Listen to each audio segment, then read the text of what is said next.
Do you think we're on that tipping point of speaking up is now accepted because we all want change? It's in our best interest to make sure everything in the industry is progressing, is doing better, that we are doing better, that we're consistently pushing the quality of the things that we're delivering as trainee providers, but also as engineers. Do you struggle finding new trainers, or is it the training of the new trainers? We, as a training provider, are governed by something called the 𝗏𝗏𝗨 rules. The 𝗏𝗏𝗨 rules, if you read them, are very much unmanageable. But that in itself is hindering progression of trainers. Women in rail, why is it important, and where does it come in the training environment? So if you can't see a female trainer, you are going to assume you can never be a female trainer. Right. Because there's not that space, there's not that place. And that's the thing I've always said I love about the railway is you can go as far as you want to, provided you have support. Be the guy, be the guy that gives them that mentoring opportunity, be the guy that gives them that support, give them the backing, even if you don't fight their battles for them. And hopefully not soon. Watch that. So thank you again for inviting me down to Richardson Rail Training School. Very quickly, tell us who you are and what you do as a training school. So I'm 𝗏𝗶𝗹 Richardson, and I've been with Richardson Rail for almost 5 years now. Oh, wow. I married into the business, if I'm honest. I started out doing just bookings administration for the training school as a whole, and now I'm more doing like business development and working on partnerships with different firms. Corporate side of it. Yeah, that kind of stuff. As well as working towards becoming a safety critical trainer myself, but I'll let Rhys explain Richardson Rail as a whole more. Yeah, so as much as you both work for the company, you're also married. Yes. Yeah. People start to deal with your No. Only Mike downstairs, but that's all right. Yeah, no, it has its challenges being married, but we make it work. But yeah, you said before filming that your dad was railway and that what brought you into rail. Yep. And you obviously didn't know rail, so you got married in. Mm-hmm. Yeah, we were saying I came into railway and we was like, I wouldn't tell anyone to join railway. We've said that before camera. It's not an industry that we openly want to admit that coming into the railway at the moment or how it is not an industry that's inviting for anyone. Mm-hmm. As much as we want it to be because it produces work. But the railway is not what it was. Mm-hmm. And I don't know if anyone knows how to bring it back on track. And conversations like this are, I would say, are provoking conversations on subjects that we all want to have, but don't have a place to have that. I agree. I think one of the issues is mindset. I'm frequently told by my dad, don't say that, don't post this. You know, we've seen it happen before. People, you know, they'll shut you down, they'll stop you working. But it's not like that anymore, in my opinion. There is still some element of it somewhere, especially as contractors. But there is a lot of people that want change, and we're never going to find those people if we don't ever bother speaking up. Do you think we're on that tipping point of speaking up is now accepted because we all want change? When before you couldn't say too much because of that what if, when now everyone's like, we're already at that what if as an industry, let's talk. That's what pushed me to this point. I was like, I keep trying to do my best to progress things, change things. And it was almost to the point of demoralizing, where it's just, you know, evident that very clearly others don't care, or that's it, or they've been shut down before. And I was kind of at the point of, well, what's it matter then? I might as well just say what I think. So I think we very much got to the point of everyone having enough in the industry, as an industry, for everyone just to start going, well, actually, why can't we say it how it is? It's obvious, it's in front of us. But because it's constructive and because it's about, we want change. We're not saying it as a bashing match. We can say that off camera. But on camera, it's about we're having these conversations because we want progression. We want change. Yeah. We need it as an industry. The industry so dated that, but it's a shame because, like you said, how it used to be very much before your time, Caitlin, on the railway. We would all look out for each other. We'd all be essentially a big family. Whereas nowadays it's just a blame culture, and hiding behind paperwork rather than actually looking at people. The industry needs to progress, just like everything else has, to hopefully bring it back to that point where it's about quality, wanting to do a good job, wanting to improve, rather than... Just from a training mindset, or... Oh, this is a bit over. Sorry. No, this is something that I wanted to sort of make a little bit more clear. We have a long period still within this industry, Rhys and I. We're going to be working within this industry for a very, very long time yet. We have no intentions of jumping out or doing anything else, as we said before off camera. We don't have a choice even if we wanted to. So it's in our best interest to make sure everything in the industry is progressing, is doing better, that we are doing better, that we're consistently pushing the quality of the things that we're delivering as trainee providers, but also as engineers. We can't do that as just two people within an industry. It has to be an industry-wide initiative. And I think the industry is at the stage where they're ready to start making those changes, but those conversations are going to be the things that tip those people into, okay, let's try and fix these problems. There is obviously a generational shift where people retiring, people leaving, as well as people joining. So you have that generational changeover. Yeah. But with that, we need to make sure the mindsets are ready, because like you said, we're still learning from old mindsets that are not wanting to change, which has produced a massive skill gap. Mm-hmm. But as we're in the training school, there is a massive training gap. Mm-hmm. So why don't you lead there? Do you want to take it? I can do. I won't stop once I start, so you might as well. So the thing is, it's something I've spoken very openly on, as everybody is probably already aware, but it's all well and good speaking about a skills gap, speaking about bringing new people into the industry, whether that's women, whether that's apprentices, whether that's people with transferable skills. But if there is no one to train them, and to train them adequately with the level of work and experience that they need to learn appropriately, it doesn't matter, because those people are going to feel unsupported, unwelcome, and then ultimately look to go somewhere else. There needs to be the infrastructure behind these new people to make sure they can excel at their jobs in whatever way their job is taking them. And currently, those people that you're speaking about that are retiring out of the industry are holding a heck of a lot of knowledge within the training space and not passing those on to other trainers before they go. So what you're going to end up having is lots of competencies, the sort of rarer competencies within the industry as a whole are going to pass out with those individuals who are retiring out of the industry and are not going to be passed on to existing trainers or new trainers for fear of losing out on work, for fear of losing out on money, for fear of losing out on what is their specialty, not for lack of knowledge, lack of willing or lack of learning on the trainers who exists part. And that's a really scary thing, because you can't fill a skills gap if you don't have the trainers to teach the skills. And so you see that on track as well. Yeah. So on track, you have, we speak before with, I don't shy away from telling my mentors, or the people that I look to as mentors on track, were a part of the generation where they didn't want to explain how something was done and didn't want me to show me how the drawings worked, and I'm just the assistant, I'm just this. And I forced myself to do the training and learn and push myself to a position that I now, what that position was. And I train apprentices and my assistants, I show them skills, because one, I don't see why not. It makes my life easier as a tester.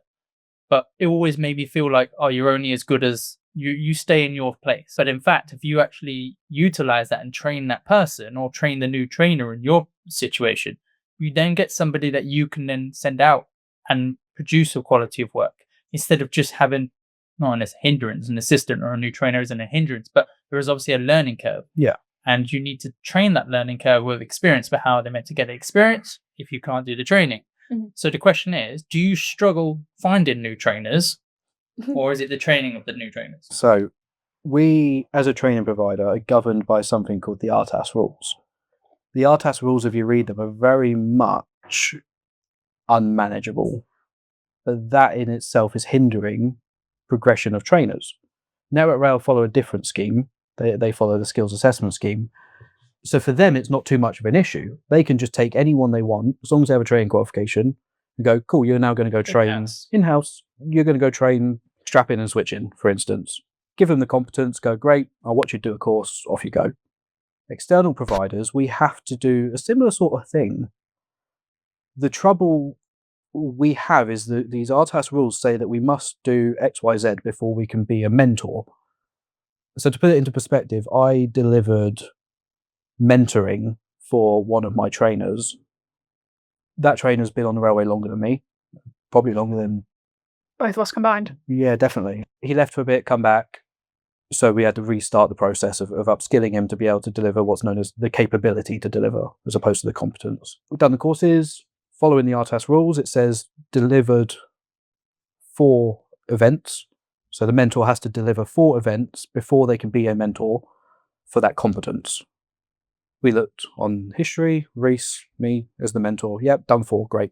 Done then 2 extra events with Duncan, who's the trainer, delivering it, put in the request for him to have the capability added, and it was rejected.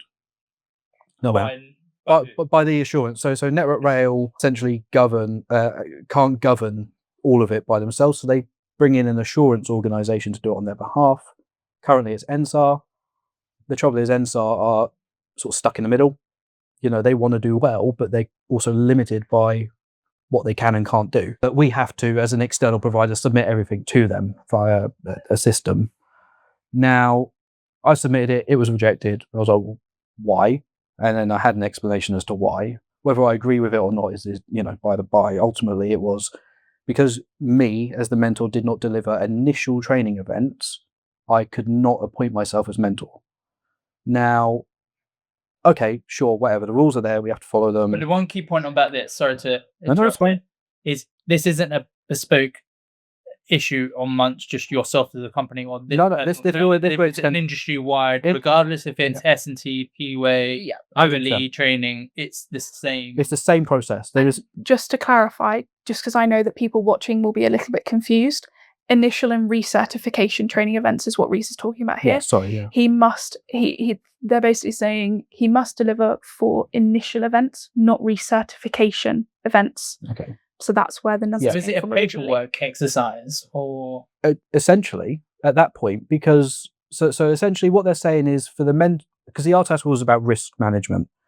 They're saying to ensure that the mentor can deliver ample mentoring, they have to deliver the initial competence training 4 times before they can be appointed as such.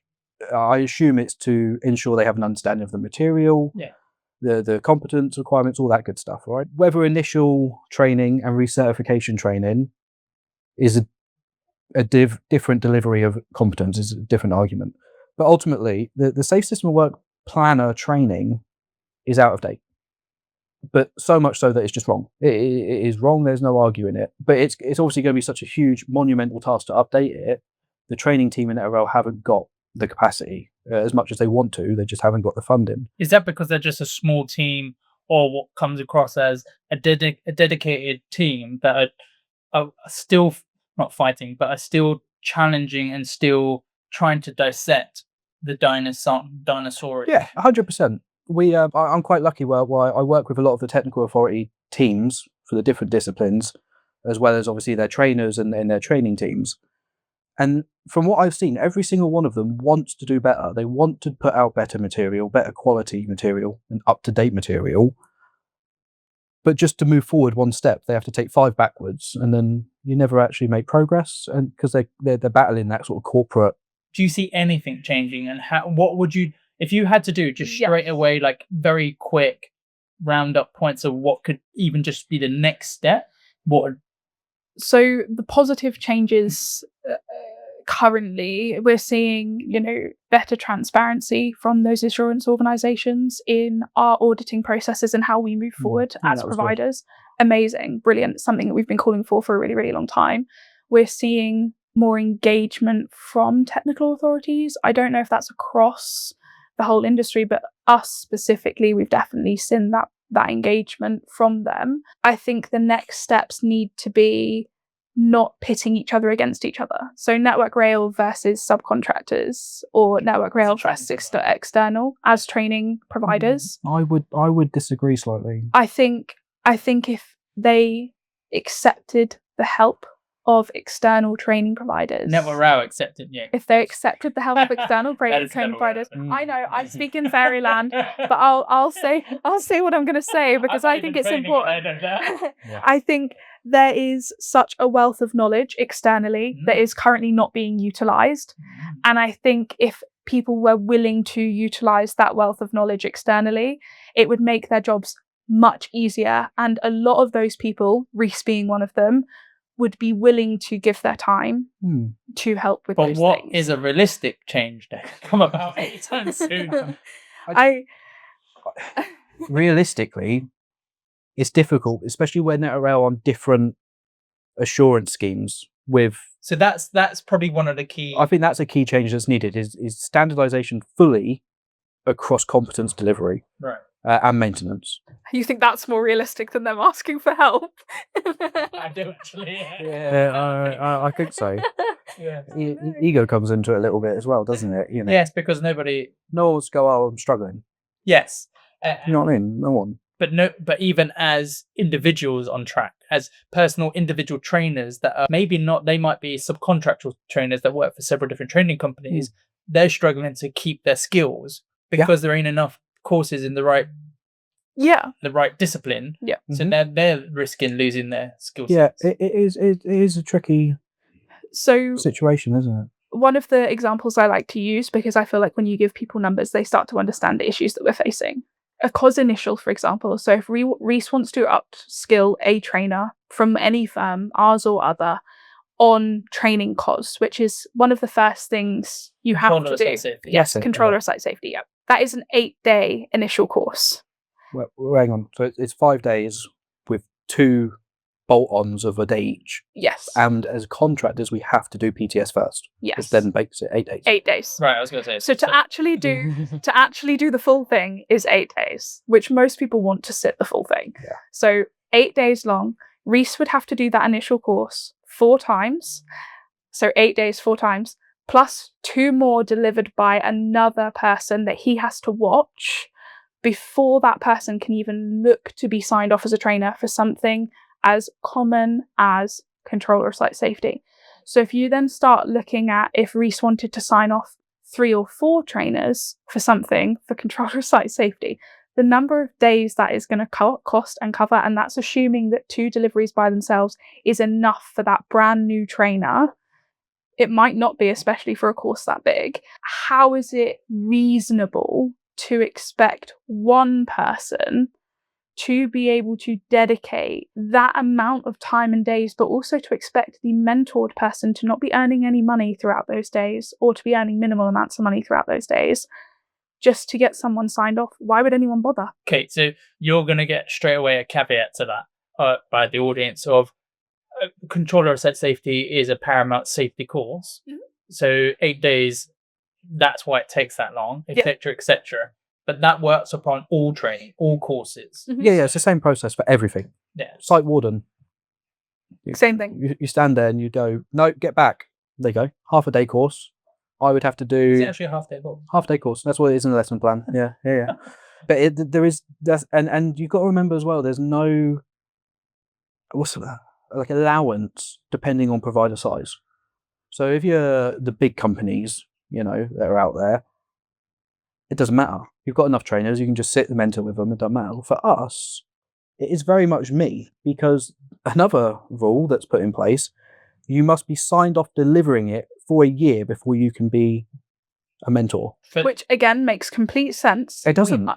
It does, because you need the experience delivering the competence for a year as a trainer. But the big thing to circle this round is to make sure it's very aware that this isn't an isolated incident or no, not at all. Company thing. This is all training providers are dealing same. Yes. Or we're paying a fortune to get someone external in to come and do that role. They are willing. Yeah, that's this is where it circles back to what I was saying about the other people within the industry who might be holding on to that knowledge. If I'm going to approach one of my competitors and say, I want to learn how to train this, the likelihood of them going, yes, we will train you, Caitlin, don't worry, make our money instead, is going to be very, very slim. But if they do agree, the amount of money they're going to want us to pay them for that upskilling to cover the future courses or losses is going to be an extreme amount of money, which is not attainable for most training providers. So let's talk about those rare competencies then that could be working for a competitor. And that competitor company is not dealing with the prospect of losing that trainer, regardless of whatever, just leaving the industry. The industry then suffers. Yes. 100%. Something that I've spoken about previously, and it sort of circles back to that things we could put in place now thing. If you were to mandate that trainers within specific competencies that we know we don't have enough of currently, it's mandatory that they must upskill one person every 4 years, for example. That sort of putting something mandatory in place might then start to make those numbers up, but you have to make the upskilling process for them reasonable and attainable for these trainers. You can't make something mandatory if it's not supported by something. I would disagree. How is anyone going to tell me that I need to go and train my competition and give business away when we're struggling as it is every day to get work, when you've got these massive monopolies within the industry? That's not fair. But you've also got to remember that it's my name going to that individual saying they're competent or capable. But is it that mindset that is then stopping the process across the industry? Okay, but then we all give work out to everyone, and then no one bothers setting up because there's no business opportunity. I think the biggest thing here to take away and to round this up is conversation needs to be had. There is a clear sector, as in training, there is a clear sector training element missing, and training providers need to come together and have their counterparts, i.e. NSAR, NetRow, whoever the other bodies are, I don't know, I'm not a training company, to listen and to come up with a better solution or a forward-thinking plan. Yeah, and in fairness, I don't want it to look like, just a slating match. RTAS Rules 3.0, because we're on 2.1 currently, is in process. But the whole time it's in process, smaller providers like things aren't done quick, are they? Absolutely not, no. Just because they've been in progress. I don't know. I would put years on it personally, I reckon. So women in RAL is a hot topic that I would say you see everywhere, but you don't unless you're talking about it. So women in RAL, why is it important, and where does it come in the training environment? I speak quite a lot on women in RAL. I'm part of the comms committee for women in RAL, so I help with social media and events, bits and pieces. So I did my video a while ago, which I think is how you sort of found me. One of the things I speak quite strongly about is bringing women into the industry, but something I speak more strongly about is making the industry somewhere they want to be. And I think it's an attitude that lots of people have within the industry. Well, there's nothing stopping women being in the industry. Okay, but there's nothing making them want to be here either. So there's no invitations for women during RAL? No. As a sector? No. And the thing is, it stems from everything to PPE, to attitudes. And that same thing is then reflected in training, because you work your way up to being a trainer. You don't just appear in the industry as a trainer. And if you don't have women at the sort of beginning levels working their way up, there's never going to be that representation. I think I said to you beforehand, I counted a while ago, and I think it was something like there's 9 female COS trainers in the UK, all of which are 10 years older than I am. And to put that into perspective, how many are there? Like roughly, how many trainers are there that train COS in the UK? 50 plus? I'd say all genders plus. Yeah, all genders. A few. I'd say probably more like 80 plus at a minimum. Probably go up to 100 okay, plus. Yeah. So where it's relevant is that those under 10 is a very drastic tiny fraction. Okay. And I delivered my first PTS course last week, and the 4 individuals on my course last week said to me, I've never seen a female trainer. Not they've never had one, they have never seen one. And women in rail are very loud in their, you can't be what you can't see. What do you mean by that? So you cannot be something that you cannot see. I see, yeah. So if you can't see a female trainer, you are going to assume you can never be a female trainer. Right. Because there's not that space, there's not that place And as for you you. said, it's not inviting in. It's not inviting in. When I first started and I first said to people, oh, I think I'm going to try and become, the female equivalent of what Rhys does, people laughed at me. And I'm not saying people randoms who didn't know who I was. I'm saying people I trust and know within the industry laughed at me because they said that I will never have the respect in a classroom that Rhys does in a classroom. Because the candidates are set in a way that they don't expect to see a female trainer in a classroom. They can't follow what they can't see. The same principle applies in that if individuals within classrooms are not exposed to females training them, to women within their environments training them, they are always going to assume that is a niche or not the norm, and their behaviours are never going to reflect those things. So one of the things that I said about before we started this talk was that I've had individuals on courses make jokes surrounding inappropriate things, and whilst it doesn't bother me because it is the norm within those people in the industry, I shouldn't be. I have to interject. It's not the norm of everyone in the industry. No. But because it is so that's norm. the mindset. Yes. Right, okay, so let's hit on that then. Let's not just go past that. Let's really dive in. So the inappropriate language used towards you on a training course, let alone just out on the main track. I was their trainer. I was not just a person that they saw on site or anything like that. So the respect that you were given as a individual female in RAU was inappropriate. Mm-hmm. And it's shocking that you straight away, you straight away go to, well, that's the mindset of people in RAU. I don't agree with that, but it is a mass. So I'm not disagreeing with you there. Yeah. But I generally think there is, without deep diving into the world of that there is in this nation at the moment, but culturally, we're changing. Generationally, we're changing. The mindsets are changing. 10, 15 years ago, I don't know, because that's the hard part, right? So there's me saying, I know how the woman feels on the railway, like it's inappropriate. Though it's crap because I've never been in your situation. Yeah. But I do think that there are so many people that are like, that could never happen. If I was next to someone, I'd be like, what are you doing? Yeah. But on this course, you mentioned that no one did. Everybody laughed. Everybody joked with him. I'm autistic. The joke didn't hit me straight away in the moment. The joke wasn't even small either. It was quite obscene. I'm not going to repeat it on camera because it was quite out there. It was an inappropriate comment. Yes, and the thing with the joke was, I do not think it was meant in a way to make me feel uncomfortable, to make me feel small or anything along those lines. It felt okay. It was the fact that he felt okay making that sort of comment towards, it wasn't something I overheard. It was something directed at me as a female trainer in that situation. And whilst I don't think it was meant in any sort of way, if I was someone different, the level of uncomfortable that could have left me feeling. That was your first training course. That was my first thing. So you're going to come straight away out of the industry because it's not invited in. It's not inviting in.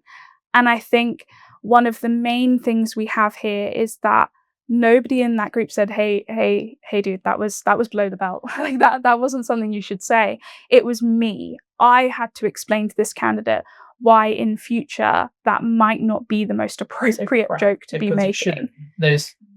And just to tell you, just to make this abundantly clear, when I speak to other women within this industry and we have these conversations, it is a warning we give women when they come into the industry, because it is so prolific, it's so common, and it is some people will make these jokes, take it on the chin. Some people will make these comments, take it on the chin. I've had people ask me to make them coffee because they didn't know who I was or what I was there to do. They just assume that I'm able to make a cup of tea. And I'm terrible. Awful. I'm awful. I can't cook. I can't make tea. I can't make coffee. Don't ask me. I will do whatever you want me to do with business. I'm pretty good with that stuff, with advertising and with all of those kinds of things.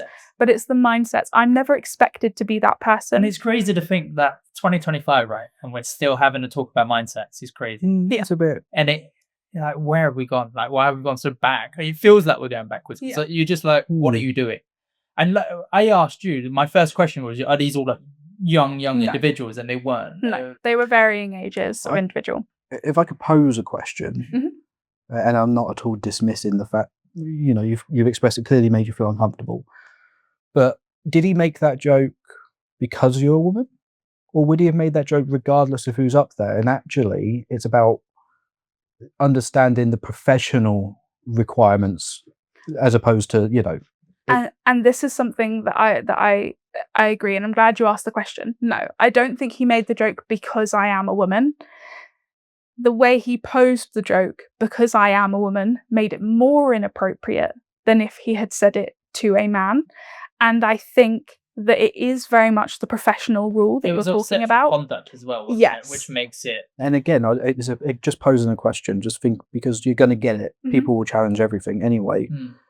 So why not play devil's advocate? But obviously, we're all sat here saying it's really bad. And currently, from what I'm hearing and the way that I'm seeing this, is it's really bad because you're a woman.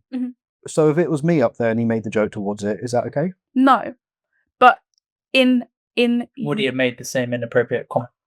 Probably, to be honest. And the thing is, this is where the problem stems from, and this is what I'm trying to get across to people, is that there is an attitude, there is a humour and an expectation on site and in classrooms, because it has always been a male-dominated industry. But those comments towards women have different connotations. They have different meanings, and they have different levels of making people uncomfortable because of the rest of the connotations surrounding the industry.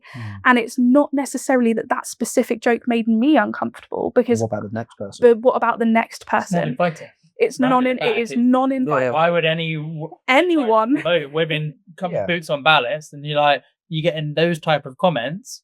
They might not know the humour. If they haven't had a woman like me, you call it humour. It's not exactly that funny. No. It wasn't. Yeah, but if we're gonna use that, because that's what people term it as. Use it as the term of humour. That's how somebody would describe it if they were trying to explain why they did it. It's humour. It's banter. Fine, great. But if a woman was in that situation and had not had someone like me say it is banter, the way she might have taken that comment or that joke could have been very different to the way I took that comment or joke.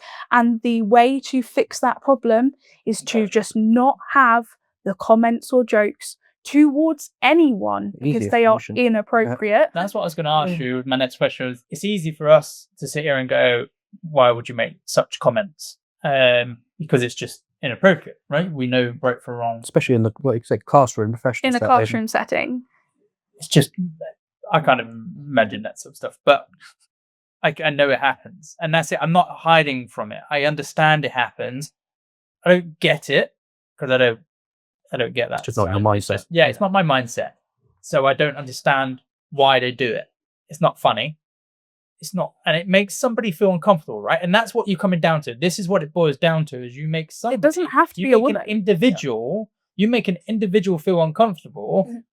Why do you have to make someone else feel uncomfortable to make you feel better about yourself? Which is what happened. Yeah, an individual. That's generally why they say certain things, that to make themselves look like Jack the Lad and the popular one, used inappropriate language and inappropriate comments to make himself like a good lad. He's one of the boys. Yeah. But in result, has made an individual feel inappropriately mindseted, of trying to use the correct terminology, but feels 100%. And the thing is, it doesn't, obviously I understand we're talking from a women's perspective here, because we do need more women in the industry, but it doesn't have to be a woman. If you were a young guy or any guy, it could be about religion. It could be a religious thing. It could be anything. It doesn't have to be that you're a woman, past trauma. Like, it doesn't matter what it is.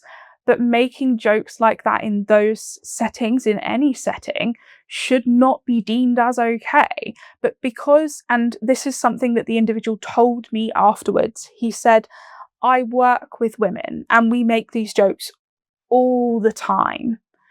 I work on site with people and we make these jokes all the time. And I understand that that is the norm within certain site settings, but that doesn't make it inviting to particular individuals. And we are never going to see the diversity that we want to see within an industry if those individuals don't feel welcome and represented. And that's what it boils down to.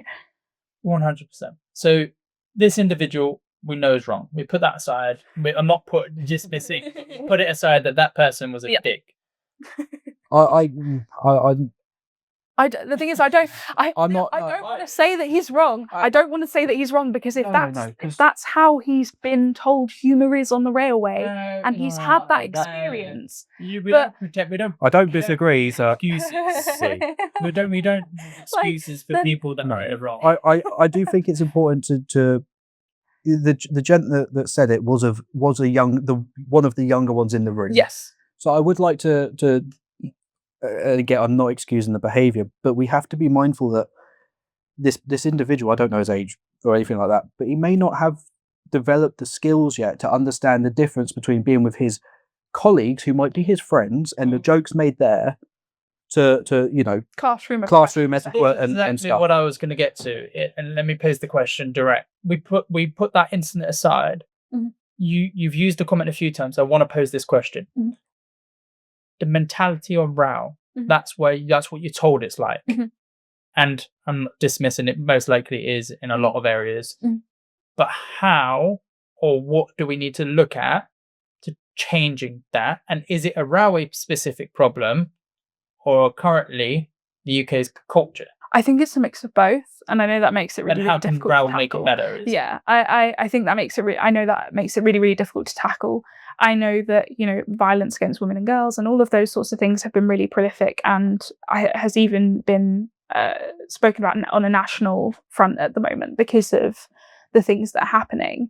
But I think when you have media accidentally advertising the fact that violence against women and girls is prolific and is so incredibly common, and then you have industries, not just rail, I say industries as in multiple, that are stereotypically male, still allowing certain narratives, banter, jokes, whatever it might be, and you have older or more senior individuals within all of those industries who have that opinion of women in that they make tea or whatever it might be, whether it's subconsciously or not. I guarantee you have those individuals having quiet conversations with the people they are mentoring, with the people that they are working with, making those kinds of comments and jokes. And that those constant feeds of that narrative to young people, not just men, anyone, puts something in people's brains. It doesn't defeat the stereotype. It doesn't defeat it. Yeah. It prolongs the stereotype. There needs to be a systemic change in the way people are viewing and looking at women within the industry. But also... So in RAL, what can RAL do? Because rail specifically, it is very much from the top down. And I know that's a really hard thing to put in place. But if everybody you are seeing, everyone you are speaking to within those higher ranks, particularly men, are pushing those narratives to the people below them, to the people that they teach, it's never going to change, because that acceptance around those jokes or whatever it might be is going to continue. It needs to be a systemic change. And that's why Women in Rail is so important, because they lobby with those people higher up and try and make that systemic change. We have women in higher positions, but there's those cases of women against women because they don't want to be chastised by their male counterparts in those higher positions. And it's something we spoke about at the Women in Rail conference quite heavily. Women supporting women is brilliant, but if you don't have the male allyship and the male counterparts also supporting those women, I'm very lucky in that I have brilliant supports in Rhys and in Duncan, but I know there is a heck of a lot of women in this industry who don't have that same support from anyone. If you are a guy within the industry and you know a woman who's trying her best to better herself, do something brilliant, move to the next position, if you're a guy within the industry and you see inappropriate comments that might be making somebody feel uncomfortable, be the guy. Be the guy that gives them that mentoring opportunity, be the guy that gives them that support, give them a backing. Even if you don't fight their battles for them, it's, hey, I saw that, are you okay? Even just that question in a quiet place could be the thing that makes them feel better in that moment and moves forward. And the fact that we're all so quiet on it, just because we are boots on ballast or frontline or whatever you want to call that, is not cool. It's not. It's not, and I don't think, and you'll find many people disagree with you. And as a railway problem, I think it's more of a looking after each other. Because that's how you say, that's how you solve it, not like I know. But I think the simplest ways is that even more posters and marketing in the toilet cubicles, in the offices, in the site accesses. Here's something you don't agree with, speak up. Something as simple as that, because that could be against women, race, religion, whatever else. But a simple poster like that makes people, as they're signing into site, they see a poster that says, it's a bit like see it, say it, whatever. It's hear it, see it, stop it. Like whatever the marketing is. I'm not the marketing guru, but that very simple step is a directional 100%. That's a brilliant idea. I'm not saying that's the only solution here, but no. Because how do you get into the mindsets, the ones who are boots on ballast, because their norm is not office. And maybe they don't know anyone else or work with anyone else apart from, say, women they chase isn't the right terminology, but the women they chase and maybe their family. Other than that, they don't know, they haven't developed the skill set to talk to human beings, I guess. That we're going on. And I guess that maybe but that doesn't make it okay. Yeah. And that's a failure at school level, let alone everywhere else. Yeah. But fundamentally in RAL, I don't think it's a boots on ballast issue on its own. It's we need to do better with each other and support each other, regardless if this is a woman or a gender or religion on track. I think we need to start looking after each other a bit better. But inherently going back to other conversations, it's kind of like the Wild West out there at the moment, because everyone's struggling for work and everyone's already pushed to their limits. So when you're then asking people to go out that limit slightly more and say that they're okay, could, if it was their supervisor saying inappropriate comments, lose them the work. They lose work. I'm not saying that's okay. No, absolutely not. But this is why I think it's all brilliant, and I 100% agree. The poster is brilliant idea, all of that kind of stuff. But if the supervisors, if the line managers, if the whoever else are actually the people feeding that narrative, you're never going to fix the problem. If anything, you're going to cause those people who do try and help a problem in an industry that's already hard. So when you have women in training to try and get the trainers, but you've got the candidates speaking like that. You mentioned that you have Rhys and Duncan. Duncan's your office manager here. So Duncan is Rhys's dad. Michael's our office manager. Okay, so you have your support network here to try and say to a candidate that probably steps out of line when you don't feel comfortable to say that was not okay. But the problem is this is a controlled environment. If they feel comfortable to do it here, how are they going to feel at night time in the middle of a track working with late workers? So you, regardless of like we said, regardless of who you are, it makes you uncomfortable, especially if you're a young person coming in. You know, they're joking about sexual things that you would, because you being the odd one out. That's it. And I'm not saying it's okay. This is why I don't at all want to attack that specific individual, in the sense that if that has been the norm, if that person has been in the industry for as long as Rhys, for example, and that has been the norm out on site, the norm out on wherever, and they've just brought that into the classroom. As the railway, we could do better. The railway pushing a better communication style within the communities on all sites and all across all offices, not just. Why don't we make a couple of posters up between I like us. that. I like that. I send it to you. I was and gonna if we steal like it. we start sending them out. I was going to steal the idea and use it as our like company. Oh, hold on. photo. This is on camera. And this is right away come up with the idea. But no, No, 100%. That'd be really I really like the initiative, but I do. Sorry, I don't mean to. But that's what I love about these conversations. Is that out of nowhere we've come up with a step in the right direction. And it's simple that 100%. everyone in the whole railway, just see a sign and go. but everyone in the railway corporate level can send out. Yeah. And that shows their support in as well. Yeah, that's it. Yeah. I love these conversations. Yeah, they do help, and without having them, there won't ever be. And it doesn't progress. fix it, right? Yeah. And I don't think we need to be realistic that you're always going to get dicks and you're always going to get idiots that are 100%. inappropriate. And I'm not saying they're okay, No. but we need to make it a more inviting environment to bring more women boots on ballast and into the training. Yeah. I do think it comes into a cultural issue, not just to do with women, young people, or anything like that. But were you a contractor when you were out working? I've only ever been a contractor. You've only so you understand that, and I detest it. I hate it with a passion. If we're the contractor that makes a fuss, what happens to our work? Goodbye. No more work. Yeah, no more work. So it is really hard for individuals to speak up. As much as they might, everyone in that room might have been cringing, hating it in that one specific incident, but they've had it drummed into them. Well, I can't be the one that makes a fuss.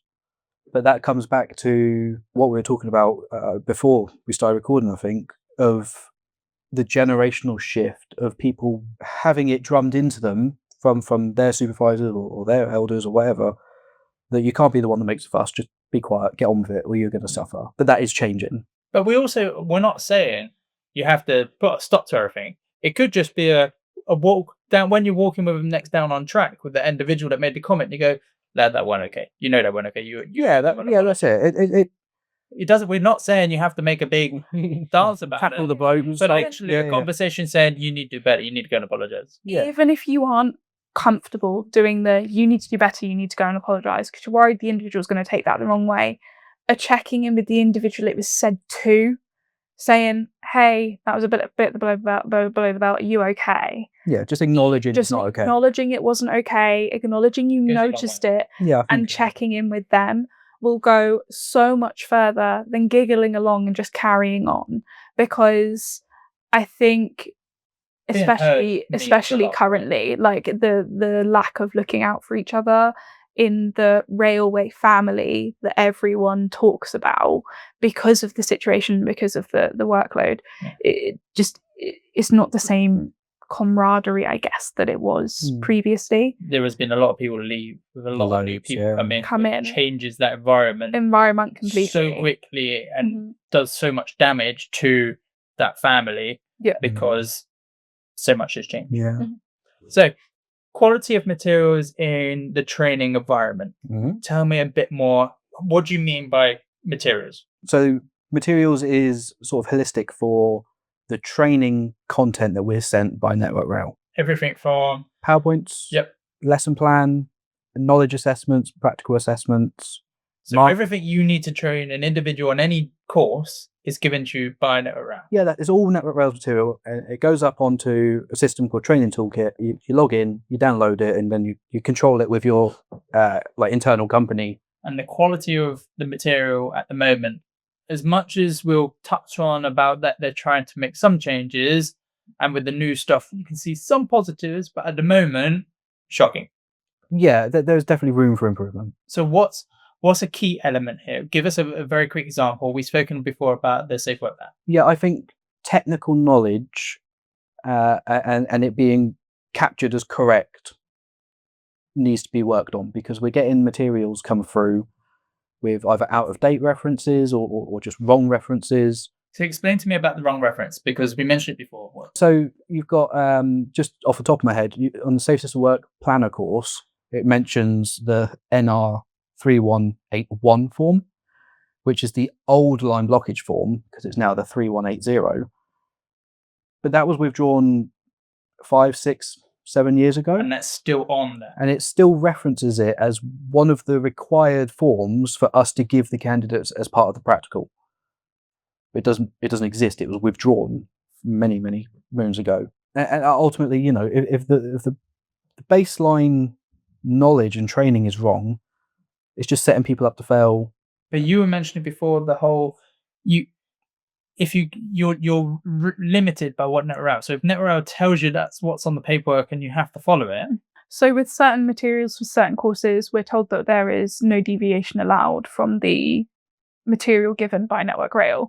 If we were, even if it's wrong, if we were to deliver that material and make it correct or deliver it with correct information, technically we could be shut down as a provider because we are not delivering it as per the Network Rail standards and materials given to us. Yeah. So it's one of those things of... And this isn't on just one piece of material for one course. No, there's errors in pretty much all of them. Some of them are minor. Yeah, that's it. Some of it's just formatting errors. Some of it is wrong forms, wrong using of things, wrong information. Right, yeah, that's it. Wrong fundamentals. But just touching on what Caitlin said, when it comes to so we're governed by the RTAS rules and codes of practice and stuff like that, and it says we must use the material that 𝗥𝗏𝗨 provide, which means that is what says we have to deliver it, even if it's wrong.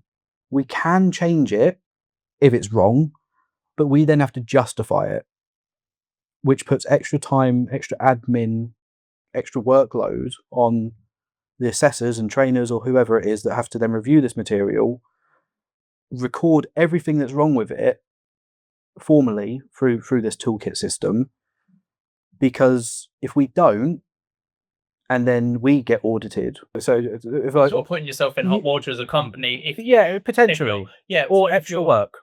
But then, like you said, there's comments on the tool section, so you can go to 𝗥𝗏𝗨 in their program and say this information is wrong. This highlight, if this part here is wrong, and other companies also comment on there. Yeah, that's it. Every company can update in the next release. Not always. No. So the thing is, sometimes when we're waiting for new releases, we're like, oh, which bits are going to be updated this time? You know, because sometimes they pull it, but smash it out of the park or whatever. They do an amazing job and they get it all correct, they get it all right. And then sometimes we get it back and it's almost identical to what it was before with the same areas. And there's a designated team in 𝗥𝗏𝗨 that teams. There is teams. So you've got the learning development team, and then it will break down into learning development for track safety and engineering or whatever. But yeah, I think like Kate said, it's very much you roll the dice every material update. Is it going to be good? Is it not? And it shouldn't be like that, because not only do obviously 𝗥𝗏𝗨 govern what we deliver, but as a provider, so as a business, we have to pay them to use this material. But it's the only industry I know where you pay for something that's wrong and you're told, all right, sorry, carry on. The thing it's frustrating. Yeah, the thing is we might have to, if we put in an update, for example, we ask for an update, we raise it through the standards challenge portal, we raise it through toolkit or whatever it might be 6 years before they do another revision. Even though that this information you're training to your candidates could be wrong, then are going out on track. Yeah, that's it. So like I said, safety work planner, they're the ones that plan, essentially start the whole planning process for the safety of people on or near the line. The hierarchy is still wrong, am I correct? Yeah, there's a lot wrong in the course that we won't go into details on. 𝗥𝗏𝗨, they've acknowledged it's wrong. They've acknowledged they want to do it, but they are limited. And there is people with the want change. And that's one thing to highlight here, right? Yeah. 𝗥𝗏𝗨 it seems that they are working to go through all the material. Yes. But there is still way out. So it's years out. Yeah. But they have been sending out some new stuff for the DC tracks. So the newly created course is the CRE, so Conductor Rail Engineering, DCCR, Direct Current Conductor Rail, and then 1 to 6. That's been done good, and the other benefit of that one, we're in quite a unique position because I know the technical authority team and sort of the lead DC trainer is they're actively updating it. So it was Friday or maybe a couple of days before, I can't remember, but we were sat there and we were talking, and I said, well, that's not right. This is what it says in the PowerPoint. We checked it there and then. He went, all right, put a comment on and I'll get it done by the end of the week. So you have a designated team looking after that? That's it. And I'm very lucky in that I know them, but that's not common practice as a provider. But I think one of the really brilliant things that you're talking about as well is that they're asking for the input. Yes. They're asking for the input of people who understand and work with these things every day.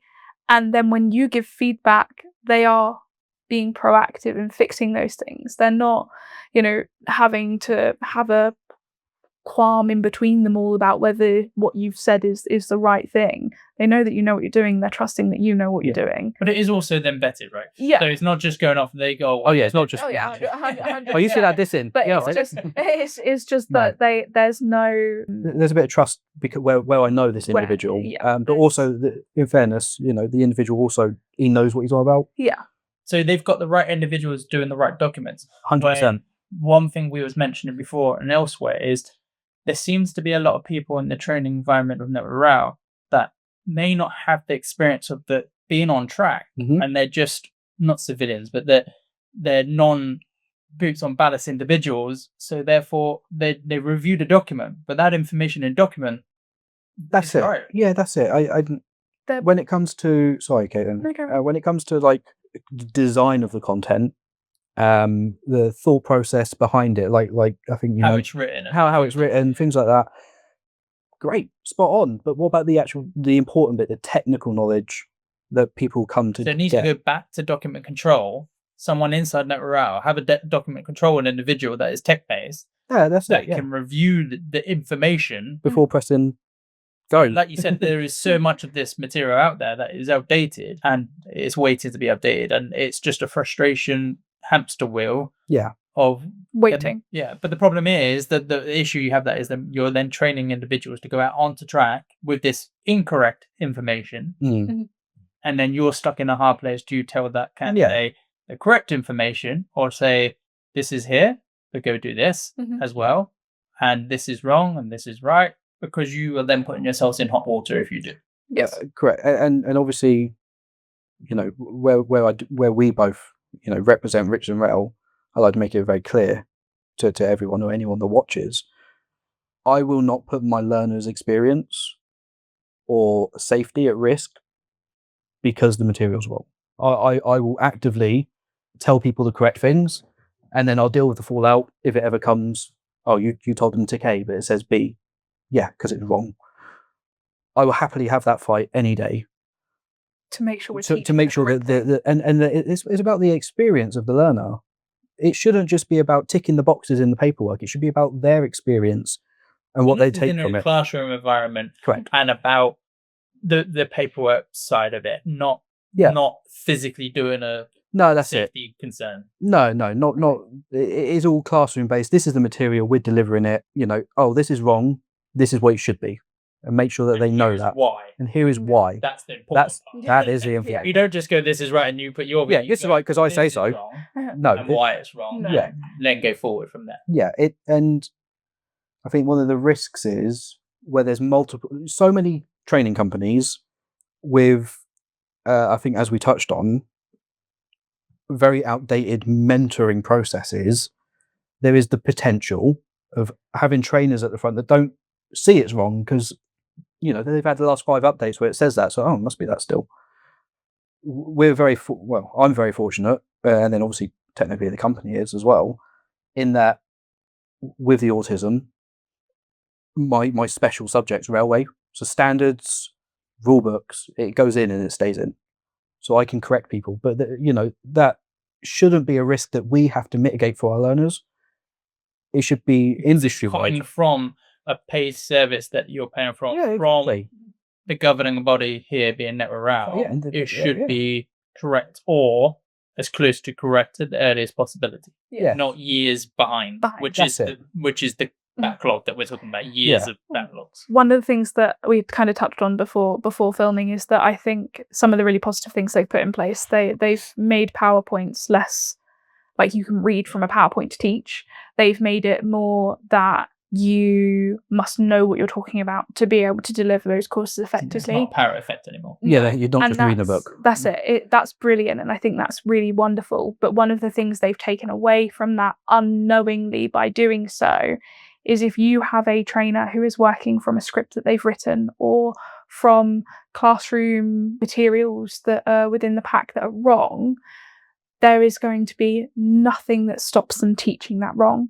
But there is also going to be no one to correct that they are still teaching it wrong, because it might be that they don't have a walking encyclopedia.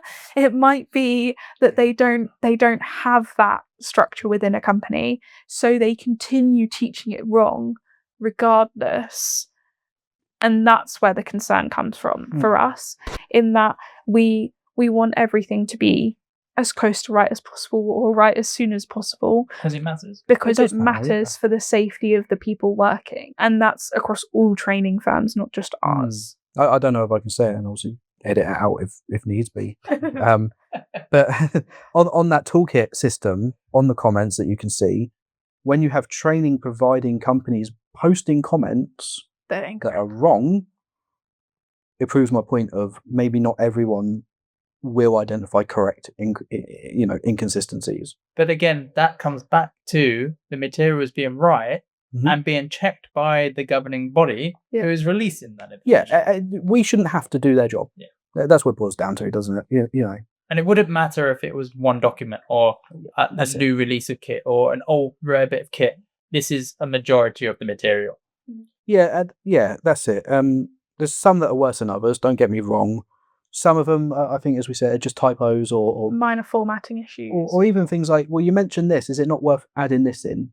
Because, in fairness to them, they also happily accept comments on like improvement suggestions as well. So it's not everything is about... When you have standards stating wrong standards, that becomes a major... That's when it's a problem. And there's a few of them.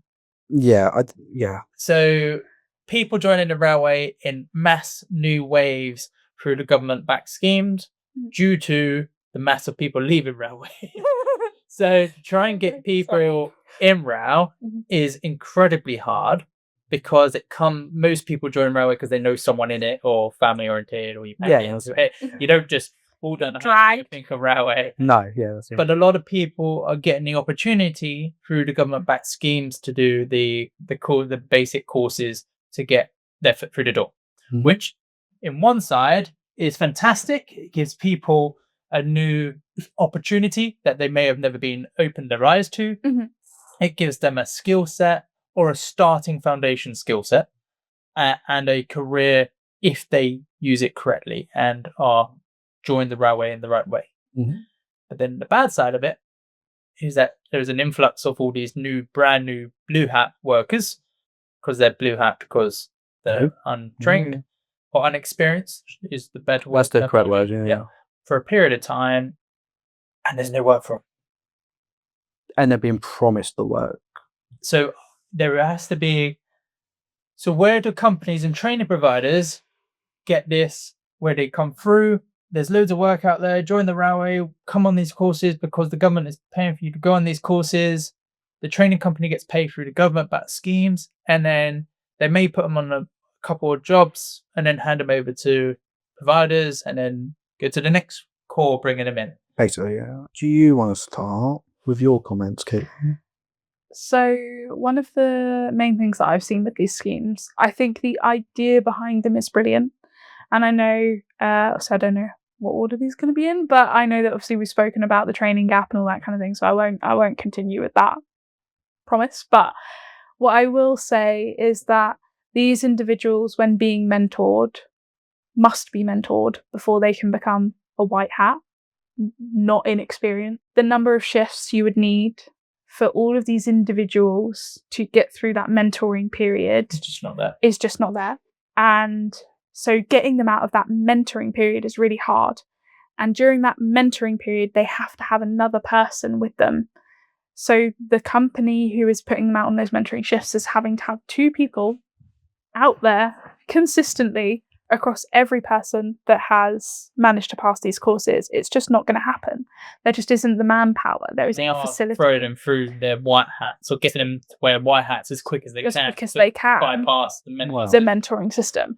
And that's not what the mentoring system is there for. The mentoring system is there to make sure you understand and you're safe. Safe. This is you're not kept as a blue hat because of any other reason. It's because for your people safety. can visually see, wait a minute, I need to either explain this once a bit better or keep a side eye on you because you are a less experienced person on track. And the thing that I was going to sort of segue into and why I think this is actually even more important now is with the new standard updates that we've had in December, they have upped the number of shifts you must have to be able to sit recertifications, the number of entries.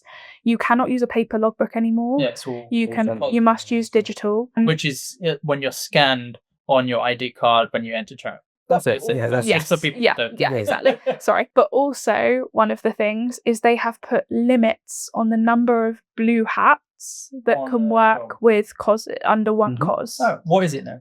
So 20? What? I was going to say that. That's loads. No, it's the standards are there, so they can find the standards. We don't want to give out wrong information. No. So CTM been updated. 021. Go have a look. What is it again for people that? So CTM 021 is the standard that's just been released. Yeah, that's it. And they've included governance on how many blue hats. Okay, let's not go down. Exactly. So the thing is, with the governance around how many blue hats, you can no longer have 40 blue hats out on one shift with mentors anymore to get them through that process as quickly as people would have done previously. You now have to actually plan who you're going to have out there when and how you're going to get them through their mentoring periods. But also you need to make sure you have enough shifts for them to have enough to then get their research in however long time. So let me ask more direct question then. What's the problem?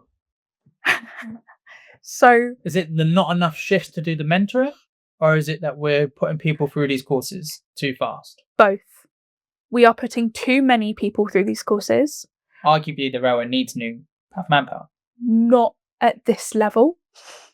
We have manpower. We are losing it because of other things that we have discussed within this episode. I'm just being devil's advocate here and have to ask the questions. I've spoken to ENSA. I've had a couple of meetings with ENSA, and they told me that some of the rules were changing of courses providers, that the fundamental basic ones will be covered by your primary, but they're now changing. I don't know. I don't want to put it out the wrong information, but I was informed that there is a change coming soon where I can put myself onto courses that were not my primary safety course. Yeah. So, but that's a change, isn't it? Because it used to be your primary always had to book. Kind of. You can expect. Yeah, like you said, you don't want accidentally to say the wrong thing. So the Sentinel scheme rules is what you're on about. That change that come out is in there. So it was always the case that, and it still is the case, that your primary or a sub-sponsor or a booking agent has to make the booking for you. If it's a sub-sponsor or a booking agent, then us as a provider need to make sure that we see written evidence from the primary, because that's to do with the control of that individual's working hours. That's still the case. When it's PTS, which is obviously the absolute baseline fundamental training, there's no way of a company justifying that is not required for their job if they're sponsoring someone. So that's why they have to pay for PTS. There was a change in the Sentinel scheme rules that changed the wording that made it then sound like a primary. Well, it did. It said primary sponsors must pay for any Sentinel-based training. They've then updated it since again that says must pay for the required mandatory training, which is PTS. Because then and it's not me saying this, it's just as an example, I only need you as PTS. If you want COS shifts, then you need to go and pay for it, and then we might have some. But at the same time, you still can't go book yourself on a COS. You need to be booked on. Kind of. You can attend and pay for your COS course. Yeah. As long as your sponsor signs the booking form. That's crazy, isn't it? Even though they're not paying for it. Yes. Correct. Correct. But that is. And that's the latest. 100%. Yes. Word for word. You can go read it. Sentinel scheme rules. So we've obviously done a fantastic conversation today. Oh, it's been fun. But who are you as a company and those individuals? Who is a company and why should people come here? What do you provide? So we are Richardson Rail Services Limited.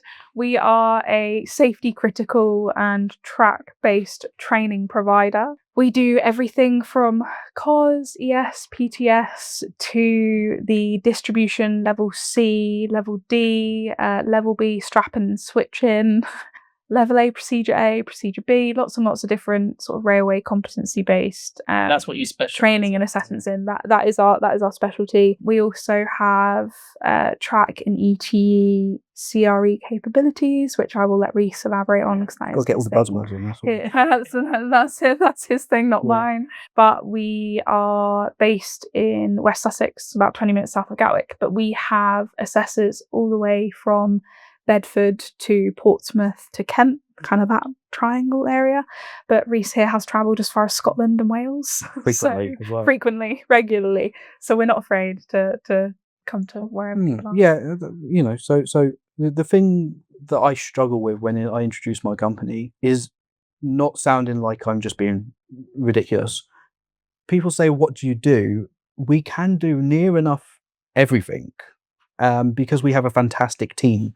You know, the company is the team. Without my staff, we can't do anything. Training, track safety, track engineering. Track safety is like safety critical, as you mentioned earlier.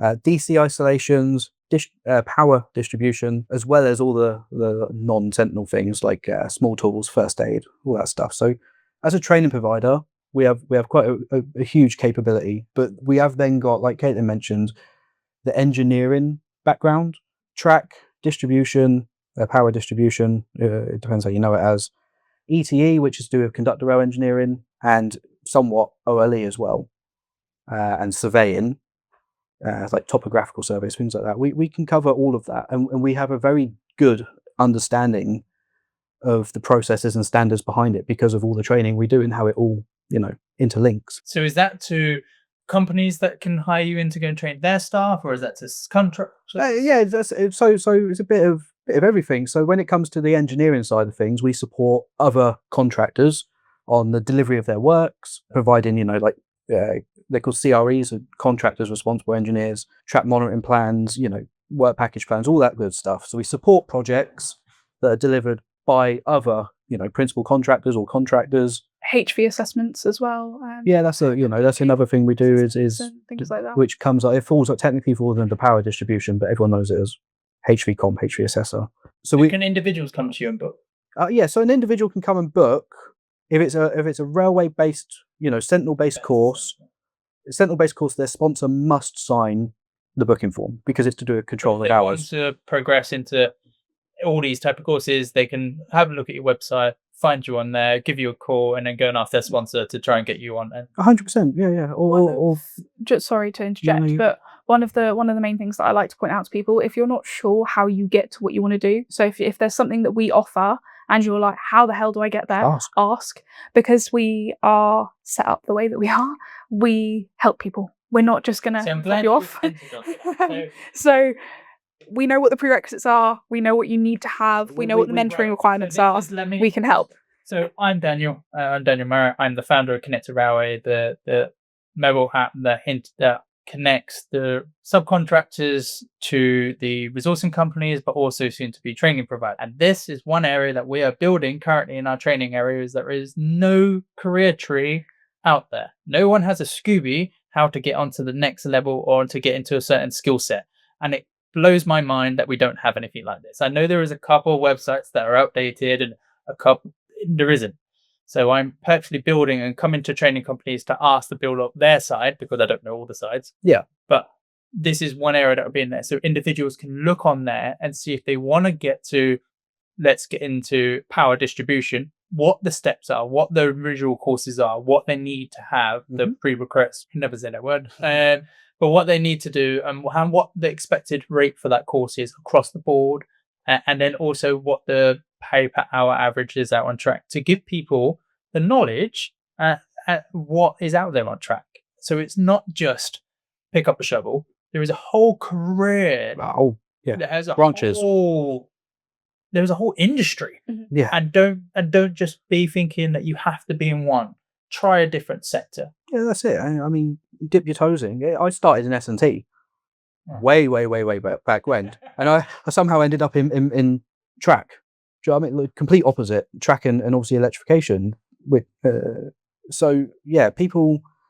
That's the thing I've always said I love about the railway is you can go as far as you want to, provided you have support, which And I have had. There isn't anything out there telling you how to get into the other No. sectors, which No. is where you guys happily tell people if they phone you. 100%. But I will be building this into our platform because I think it is fundamentally. It's a good idea. It's a fantastic idea.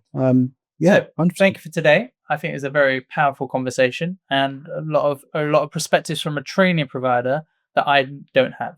Yeah. So thank you. I'm glad we thank could give you. some insight. I've Thank you enjoyed. for I genuinely the enjoyed it. chat. Thank you. And hope you're not sued. Or shut down. Yeah.